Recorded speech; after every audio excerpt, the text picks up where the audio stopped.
고난의 신비라는 제목을 가지고 하나님 말씀 나누겠습니다. 오늘 우리가 함께 예배하고 있는 이 예배는 5.18 민주화 기념주일 예배로 하나님께 예배하고 있습니다.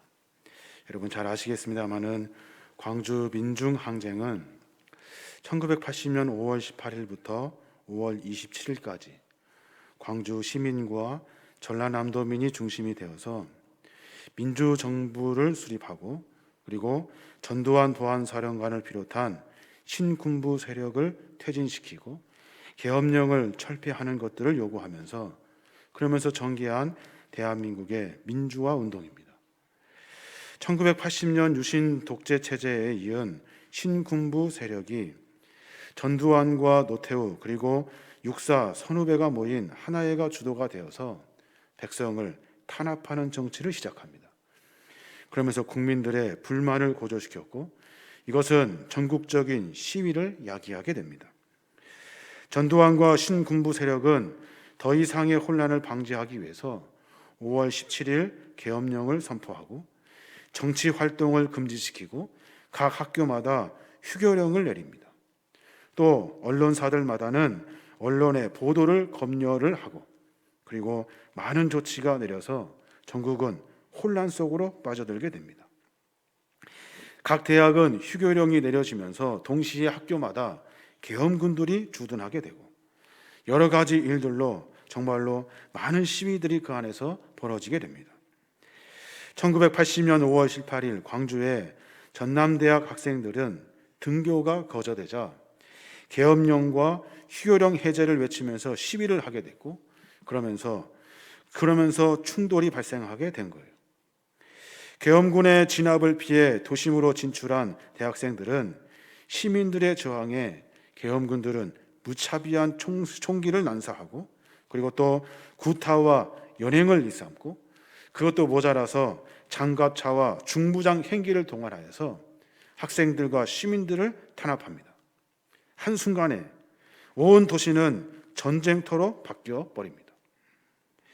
이로 인해 광주 시내 병원은 환자와 시신이 넘쳐나게 됩니다. 10일에 걸친 광주 민주화 운동 결과는 사망자가 166명, 행방불명자가 54명, 상위 후유증 사망자가 376명, 부상자가 3,139명에 달하는 정말로 엄청난 인명피해가 발생하게 되는 거예요. 올해가 이 역사적인 민중항쟁 41주년을 맞는 그런 해입니다. 그날을 상상해 보면 얼마나 놀랐을까, 얼마나 힘들었을까, 얼마나 큰 고난이 있었을까 생각이 듭니다. 무슨 말로 그들을 위로할 수 있겠습니까? 우리가 어떻게 그 사람들의 아픔을 이해한다 말할 수 있겠습니까? 이 민족의 역사를 가만히 고심해 보면 수많은 고난의 역사 속에 희생당한 사람들의 그 민중의 역사라는 것을 우리는 분명히 깨닫게 됩니다. 많은 전쟁, 가난, 어려움, 죽음, 공포, 아픔과 상처를 온몸으로 받아서 희생한 그분들의 고난의 역사의 이야기들이 오늘 우리가 삶을 살아내는 이 현장이 되는 거예요. 누가 자식 잃은 어미의 마음을 알 것이며 누가 총성에 놀라기도 전에 죽어가는 자신의 고통을 알 것이며 누가 강압의 현장에서 벌거벗겨져서 죽어가는 고난의 시간을 누가 이해할 수 있겠습니까? 저는 어제 아이들과 함께 광주 5.18 공원묘지에 다녀왔습니다. 아무것도 모르고 뛰어다니는 아이들을 보면서 그분들과 가족들의 고난이 결코 헛되지 않았음을 다시 한번 기억하는 시간이 되었어요. 갑자기 당한 고난의 시간이 얼마나 힘들었을까? 갑자기 당하는 그 어려운 고난이 얼마나 어려웠을까? 과연 어떻게 그 시간을 이겨내고 계셨을까?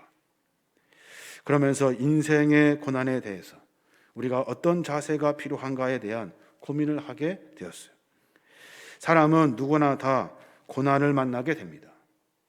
누구나 다 각자 다르지만 다른 고난의 삶의 모습을 인생과 함께 살아내게 되는 거예요. 헬런 켈러는 그런 글을 남깁니다. 행복한 삶은 고난이 없는 삶이 아니라 고난을 이겨내는 삶이다 라고 그렇게 말해놓고 있어요. 그분들은 고난을 이해하고 판단하고 위로한다시고 말하는 것이 그분들 앞에서는 부끄러운 일이에요. 그분들의 고난을 이겨냈다기보다 지금도 그 순간을 견뎌내고 있을 것이라 생각하니 참 가슴이 아파요. 인생은 고난에 대해서 깊은 고민을 가지고 삶을 살아내라고 이야기하고 있는 거예요. 오늘은 우리 인생의 고난에 대해서 같이 생각해 보려고 합니다. 과연 떨구고 싶지만 떨구어지지 않는 이 고난, 피하고 싶지만 피할 수 없는 이 고난, 각자의 고난의 모양과 그 정도는 다르지만 누구에게나 다 한 가지쯤은 가지고 있는 이 고난의 이야기를 어떻게 우리가 극복할 것인가에 대한 성경의 이야기를 들으려고 하는 거예요. 구약에서 인간의 고난의 문제를 취급하는 성경이 있습니다. 욥기서, 시편, 예레미야, 하박국, 이런 글 안에는 고난에 대한 이야기를 하고 있어요. 특별히 그 욥기의 내용은 의인의 고난에 대해서 말합니다. 의인이 어떻게 해서 고난을 당하느냐 말이에요. 착한 사람이, 바른 사람이, 의로운 사람이 왜 고난을 당하는가에 대한 문제를 성경은 기록해 놓고 있어요. 인과 응보, 원인이 있으니까 결과가 있을 것이다 라는 익숙한 우리의 해석을 가지고 그 고난을 이해하기에는 참 부족한 것이 많아요. 오늘 저는 설교를 정하면서, 그리고 설교의 제목을 고난의 신비라 정하면서, 오늘 특별히 5.18 광주 민주화 운동 주일이기 때문에 이 설교를 정한 것은 아니에요. 왜냐하면 저 자신이 지난 며칠간 이 고난의 문제에 부닥쳤기 때문에 그래요. 또 우리 교회 많은 분들이 고난 속에 있다는 소식을 들었기 때문에 그래요. 병마의 고통에, 갑작스러운 사고에, 가족의 이별의 소식까지, 가정적으로나 직장으로나 괴로움이나 모든 고통을 가지고 있는 우리네 삶의 모습 가운데 이 고난을 어떻게 이해하고 해석할 것인가? 욥기는 그 이야기를 하고 있어요. 누구나 다 한 가지씩 가지고 있는 이 고난의 이야기를 어떻게 이길 것인가? 어찌하여 고난은 우리 인생에 반복되는가? 그렇다면 이 고난을 어떻게 우리가 받아들여야 하는 것인가? 오늘 욥기서는 그 욥기서를 읽어냄으로 말미암아 해답을 찾을 수 있다고 이야기하고 있어요. 욥이라는 사람을 조금 같이 고민해 보고 그가 한 신앙의 몸부림을 같이 들여다봤으면 좋겠어요. 우스 땅에 욥이라는 사람이 있습니다. 그는 인간적으로 의로운 사람이에요. 의롭다는 말은 옳게 사는 사람, 종교적으로는 하나님을 믿고 도덕적으로는 순전하고 정직하고 악에서 떠난 사람이 의로운 사람이에요. 그는 의로운 사람. 물질적으로도 축복을 받은 사람이에요. 양이 7,000마리, 낙타가 3,000마리, 소가 500마리, 암나귀가 500마리나 소유하고 있는 사람. 가정적으로는 화목한 사람, 7남 3녀를 낳은 다복한 사람이에요.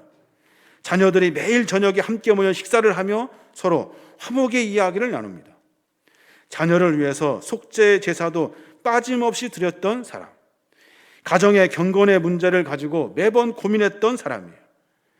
이 세상의 행복의 조건으로 볼 때 누구도 그보다 행복한 사람은 없을 거예요. 오늘날 이와 같은 조건을 잘 갖춘 사람을 찾아보기가 쉽지가 않아요. 물질의 축복을 받았지만 자녀의 축복을 받지 못한 사람이 있는가 하면, 자녀는 많지만 자녀들이 서로 싸우는 사람이 있는가 하면, 물질과 자녀의 축복은 받았지만 정작 경건하지도 옳게 살지도 못하는 경우, 모든 것을 가졌지만 건강하지도 못한 경우가 수없이 많아요. 하지만 욥은 웃으며 살 수 있는 사람이었어요. 인생을 즐길 수 있는 사람이었고 행복한 사람이었어요. 그런데 욥의 운명이 하루아침에 바뀌어 버립니다. 마치 5.18 아침 평상시와 똑같이 자녀들이 학교에 갔다가 싸늘한 시신으로 막다뜨린 광주의 어머니들처럼 하루아침에 그 운명이 바뀌어버려요. 웃는 욥에서 우는 욥으로, 행복한 욥에서 고난받는 욥으로 바뀌어버려요. 어느 날 한 사람이 달려와서 그렇게 욥에게 이야기합니다. 큰일 났습니다. 스바 사람이 쳐들어와서 당신의 소를 다 빼앗아 갔습니다. 이 소식이 끝나기도 전에 한 사람이 또 달려와서 큰일 났습니다. 벼락이 떨어져서 양떼와 일꾼들이 다 죽었습니다. 그 말이 채 끝나기도 전에 또 한 사람이 또 달려와서 갈대아 사람이 와서 낙타를 다 뺏어갔습니다. 다시 그 말이 끝나기도 전에 폭풍이 불어닥쳐서 집이 무너졌습니다. 그 안에 당신의 아들, 딸 10명 모두가 다 그 자리에 깔려 죽었습니다. 사랑하는 자녀와 그 많은 재산을 하루아침에 다 잃어버린 거예요. 10남매나 되는 자식을 하루아침에 다 잃어버렸어요. 그 욥의 그 고통은 비극이에요. 비극. 그런데 신기하게도 이 엄청난 비극을 당한 욥은 하나님을 원망하지 않았대요. 오히려 하나님의 이름을 찬양했대요. 욥기서 1장 21절에 보면 내가 모태에서 알몸으로 나왔사온즉 또한 알몸으로 그리로 돌아갈지니라. 주신 이도 여호와시요 거두신 이도 여호와시니 여호와의 이름이 찬송을 받으실지니라. 주신 분도 여호와시고 거두어 가시는 분도 여호와시래요. 여러분, 이런 신앙의 고백을 보신 적이 있습니까? 저는 이 본문이 성경에 나왔으니까 그냥 읽는 거예요. 이성적으로 이해할 수 없는 본문이에요. 모든 것을 다 잃어버리고 어떻게 이런 이야기를 할 수 있어요? 그런데 욥의 고난은 거기서 끝나지가 않아요. 이번에는 욥 자신 몸에 부스럭이라는 병이 생겨요. 발바닥부터 정수리 꼭대기까지 악창이 퍼져가지고 욥은 견딜 수 없어서 잿더미 위에 앉아가지고 기와 조각으로 온몸을 긁어야 하는 그 고통 속에 빠지게 됩니다. 그 광경을 지켜보고 있던 아내가 조롱하듯이 퍼부어대요. 여보, 당신의 하나님을 욕하고 차라리 죽으시오. 당신의 하나님을 욕하고 죽으시오. 욥은 정말로 비극입니다. 비극. 욥의 가까운 친구들이 네 사람이나 되는 사람이 욥의 소식을 듣고 찾아와요. 그들은 너무나도 처참하고 기가 막힌 욥의 모습을 보고 소리 높여 울었대요. 친구들은 욥의 고통을 보고 차마 말을 꺼내지 못해가지고 7일 밤낮 동안 욥을 위해서 울었다는 거예요. 욥이 이제 그 참았던 감정이 폭발해버리고 말아요. 자기가 태어난 날을 저주하고 차라리 죽겠다는 거예요. 그리고 자기의 부모를 원망하고 태어난 날을 원망하고 살았던 삶을 원망하고 원망하면서 욥의 감정이 표출됩니다. 사람이 감당할 수 있는 고난의 한계가 있잖아요. 그 한계를 넘으면 어떻게 돼요? 가슴을 치며 통곡하면서 극단적인 선택을 하게 됩니다. 욥이 지금 그러고 있는 거예요. 그러나 죽기가 쉬운 일이 아니잖아요. 이 광경을 본 욥의 친구들이 욥의 고난을 해석하기 시작합니다. 도대체 욥의 고난은 무엇인가? 왜 착한 욥이, 선한 욥이, 의로운 사람이 왜 그런 고난을 당하는가? 먼저 엘리바스가 그렇게 말해요. 여보게, 자네는 많은 사람을 지도하고 용기를 주었네. 자네의 말은 쓰러지는 사람을 일으켰고 흔들리는 무릎에 힘을 주었지. 그런데 자네가 매를 조금 맞았다고 이렇듯 허둥대어서는 되겠는가? 자네의 경건은 어찌 되었는가? 한번 생각해 보게. 무언가 잘못한 것이 있을 거야. 여러분 한번 생각해 보십시오. 인생의 모든 고난이 죄로 인하여 당하는 것이라면 그것처럼 억울한 것이 없어요. 죄 없이 산 사람도 불의한 상호를 당하게 되어 있어요. 5.18로 인하여 죽음을 당한 많은 사람들이 죄 때문에 그런 고난을 당했단 말입니까? 그 죄 때문에 자녀들이 다 죽었단 말이에요. 이것처럼 억울한 일이 어디 있어요? 죄가 많아서 죽을 죄를 지어서 그렇게 됐다는 말은 말이 안 돼요. 여기 사는 우리가 다 그렇게 죄 없이 떳떳하여서 지금 이렇게 이 자리에 앉아 있는 겁니까? 그렇지 않아요. 두 번째 친구 수아 사람 빌닷도 입을 열어요. 자네 아이들도 죄를 지었을 것이야. 그가 죄값을 물으신 것이 분명해. 그러니 자네는 이제라도 하나님을 찾고 그분께 용서해달라고 빌게. 하나님께서는 살 곳을 다시 마련해 주실 거야. 그리고 잊어버리게 다시 하면 돼. 지금은 미약하지만 앞으로 끝은 장대할 거야. 이 말을 자식 잃은 부모에게 할 소리입니까 이게? 자식을 다 잃어버리래요. 그리고 다시 시작하래요. 세 번째 사람 나아마 사람 소발이 똑같은 충고를 합니다. 하나님이 알아보지 못한 악이 어디 있겠는가?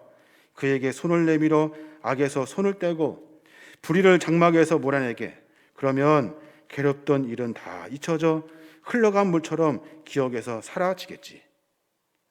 하나님께 잘못했다고 하고 그리고 시간이 지나면 기억 속에서 사라질 거야. 그러니까 위로를 받게. 새 친구의 욥의 고난에 대한 해석, 원인이 있으니까 결과가 있겠지.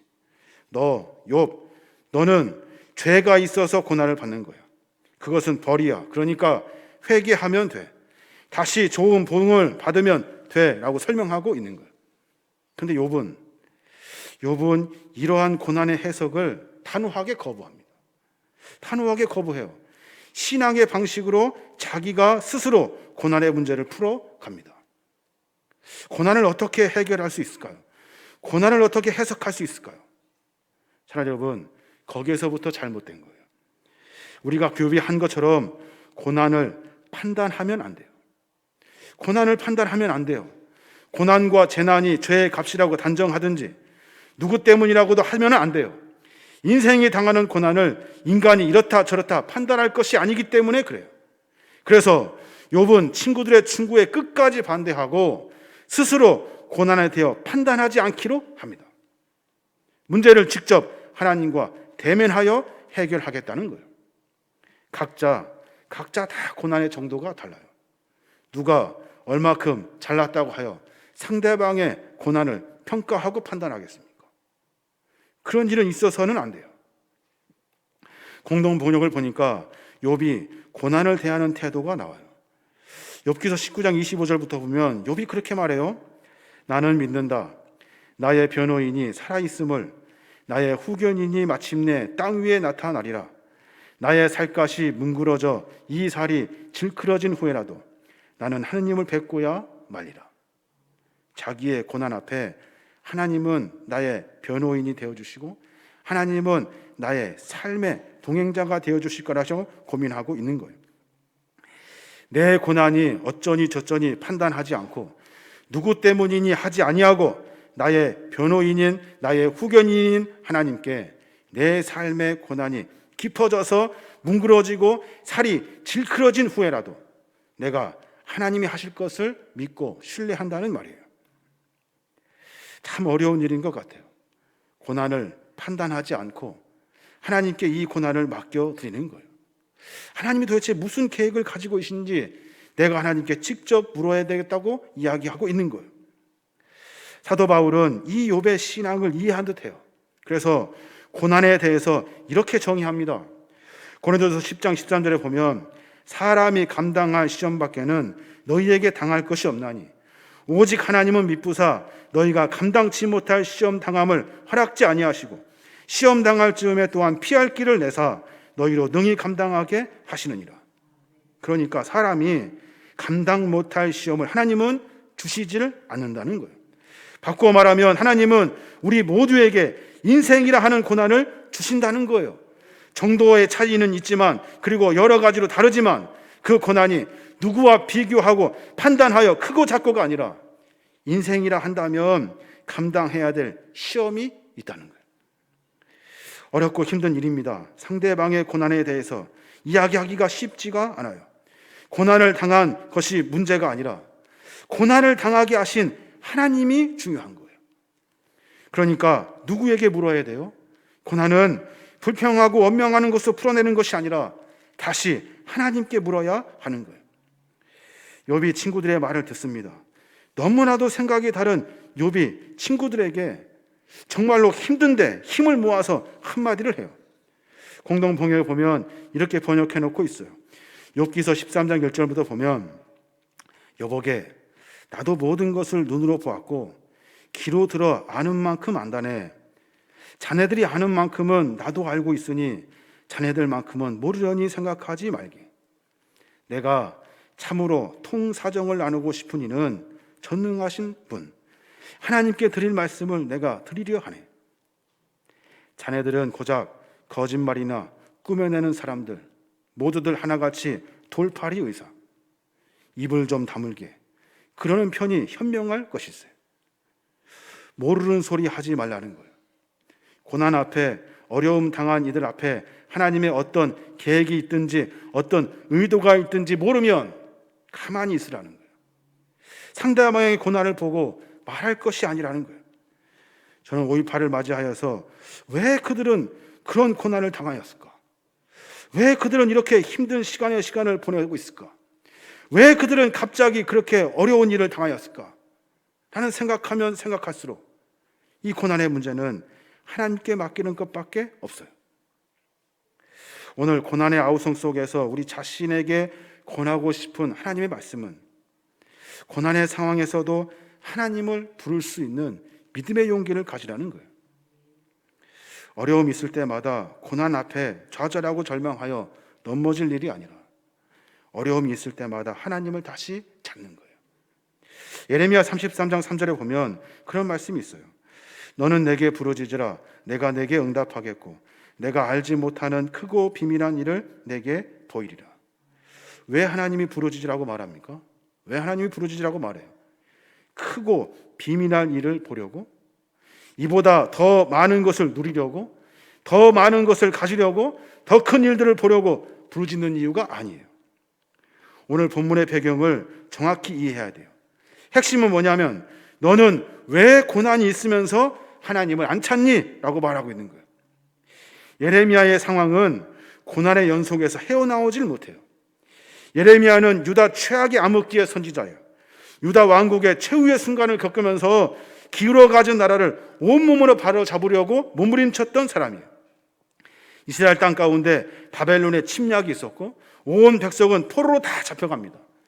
이집트와 바벨론의 틈바구니 속에서 온 백성들이 침통한 고난의 시간을 보내고 있어요. 그런데 어떻게 하고 있어요? 하나님께 부르짖지 않아요. 하나님께 기도하지 않아요. 끝까지 큰일 났구나. 이제는 죽는구나. 끝이구나. 이제는 빠져나갈 수 없겠구나. 우리의 죄 때문에 그런가 보다. 팔자가 살아온 것보다 하면서 고난을 해석하기에 바빠요. 그때 하나님은 그들에게 말하고 있는 거예요. 니네 지금 뭐 하고 있는 거니? 어려움이 있을 때 하나님을 찾아야 될 거 아니야. 부르짖어야 할 거 아니야. 그래야 하나님은 우리의 삶 가운데 일하셔서 하나님의 계획을 너희에게 보여준다고 말씀해주고 있는 거예요. 하나님의 이름을 부른다는 것, 이것은 정말 중요한 일이에요. 고난이 하나님을 통해서 왔다 하여져 온 만물을 창조하시고 계획하시고 섭리하시고 우리를 사랑하시는 하나님은 우리의 삶의 고난을 이기게 하시는 분이기 때문에 그래요. 하나님의 이름을 부른다는 것은 그분의 긍휼함의 은혜를 만나게 된다는 거예요. 긍휼의 은혜는 나를 불쌍히 여기신 하나님을 만나는 거예요. 자식이 아파요. 어딘가 모르게 시름시름 알아요. 그때 아파하고 있는 아이가 힘을 다하여 그 아이가 약하여 더 이상 일어설 기력이 없는 아이가 엄마를 부른다고요. 엄마라고 불러요. 그럼 엄마가 가만히 있습니까? 가만히 있지 않아요. 엄마가 어떻게든지 그 아이를 도우려고 한다고요. 그게 바로 엄마의 마음이에요. 그게 바로 하나님이 우리에게 베푸실 긍휼의 마음이에요. 고난을 받고 시험을 당하고 어려움 속에 있을 때 쉽게 낙심하거나 포기해서는 안 돼요. 왜냐하면 하나님은 살아계시고 우리가 부를 이름은 하나님이기 때문에 그래요. 하나님이라고 부르면 우리를 긍휼히 여겨주신 하나님의 그 사랑을 우리가 온몸으로 받을 수 있는 거예요. 고난이 있을 때마다 평가하고 고난에 대한 문제를 지적하고 그것을 캐내면 캘수록 하나님으로부터의 해결 방법은 멀어지게 되는 거예요. 어려운 일이 있을 때 하나님을 찾으셔야 돼요. 고통의 일이 있을 때마다 하나님의 이름을 불러야 하는 거예요. 욥은 지금 그 이야기를 하고 있는 거예요. 죄의 문제를 이야기하는 것이 아니라 하나님을 부르는 일을 해야 된다고 욥이 이야기하고 있는 거예요. 근데 생각해 보니까 우리가 아무리 호소해도 병은 낫지 않을 수 있어요. 그 고난이 쉽게 그치지 않을 것이에요. 아마 그 고난은 계속 되겠죠. 각자의 상황은 다르지만 그 어려움은 계속될 거예요. 왜냐하면 그것이 인생이기 때문에 그래요. 그럼에도 불구하고 우리는 하나님의 이름을 불러야 하는 거예요. 사도 바울은 자기 몸의 가시가 없어지기 위해서 3번이나 간절히 기도합니다. 하나님 이것 좀 고쳐주세요. 하나님 이것 좀 고쳐주세요. 그런데 그 가시가 없어지지가 않아요. 그럼에도 불구하고 사도 바울은 그 문제를 해결받습니다. 하나님 뭐라고 말씀하시냐면 내 은혜가 내게 족하다 말씀하셔요. 내 은혜가 내게 족하다. 약할 때 곧 강함을 주시는 하나님의 은혜를 그가 만나요. 그러니까 고난을 온몸으로 품어내고 그보다 한 단계 더 높은 하나님의 은혜를 발견하며 살아요. 이게 바로 신앙인의 모습이에요. 신앙인이라고 해서 고난 당하지 않는 것이 아니에요. 당합니다. 신앙인도 변들고 사업에 실패하고 갑작스러운 불행한 일 닥칩니다. 신앙인들은 이 고난의 상황에서 하나님을 불러요. 그래서 고난을 뛰어넘어 하나님의 은혜를 만나게 되는 거예요. 한신대 구약학 교수이신 박봉량 교수님의 책을 보면 신앙이란 무엇인가, 믿음이란 무엇인가에 대해서 답을 달아놓으셨어요. 뭐라고 하시냐면 믿음과 신앙은 하나님을 부르는 용기래요. 내 상황에서 하나님을 부르는 용기, 내 상황, 내가 정신없이 머리 쓰고 바쁘게 분주하게 돌아야만 그 문제가 해결될 것이라고 하는데 그것을 다 내려놓고 하나님을 부를 수 있는 용기, 그 용기가 바로 신앙 안에서 믿음 안에서 살아가는 삶의 모습이라고 이야기해 놓고 있는 거예요. 주님 말씀하십니다. 요한복음 6장 37절에 보면 아버지께서 내게 맡기시는 사람은 누구나 내게 올 것이며 나에게 오는 사람은 내가 결코 외면하지 않을 것이다. 어려움이 있을 때마다 하나님의 거룩한 백성 그리고 하나님의 이름을 부르는 사람은 하나님은 외면하지 아니하시고 품어 주신다는 거예요. 삶의 고난의 이야기를 나누기가 참 어렵습니다. 고민하고 또 고민하고 인생의 연륜을 따지고 또 따지고 도대체 고난이 무엇인가 생각하면 할수록 이 고난의 근본적인 원인은 하나님으로부터 우리에게 주신 각자의 인생인 거예요. 그 인생 가운데 어렵고 힘들지만 어떤 이들은 포기하고 맙니다. 어떤 이들은 그 안에서 좌절하고 절망하고 맙니다. 어떤 이들은 그냥 자기 목숨을 끊어 자살해버리고 맙니다. 그러나 신앙인들은 인생의 고난의 여정에서 하나님의 이름을 불러요. 왜 나에게 이 고난을 주셨는지, 이보다 더 큰 하나님의 뜻과 계획은 무엇인지 하나님을 통해서 그 답을 얻어요. 내 은혜가 내게 족하다 말하고 있는 사도 바울의 그 고백과 같이 우리의 삶의 은혜를 만들어 가시는 거예요. 우리는 고백해야 될 것이 있습니다. 하나님은 살아계셔요. 또 하나님은 우리의 소망이 되어 주셔요. 하나님은 우리에게 찾아와 주셔서 우리가 부르짖을 때 하나님 우리에게 긍휼의 은혜를 베풀어 주시는 분이시요. 그 하나님 우리가 고백할 수 있어야 하는 거예요. 5.18을 맞이하여서 우리의 삶의 모습을 점검해 봤으면 좋겠습니다. 그들이 왜 그런 고난을 당하였을까? 왜 그들이 그런 놀랄 일들을 당하고 어려운 가운데 있는 것인가?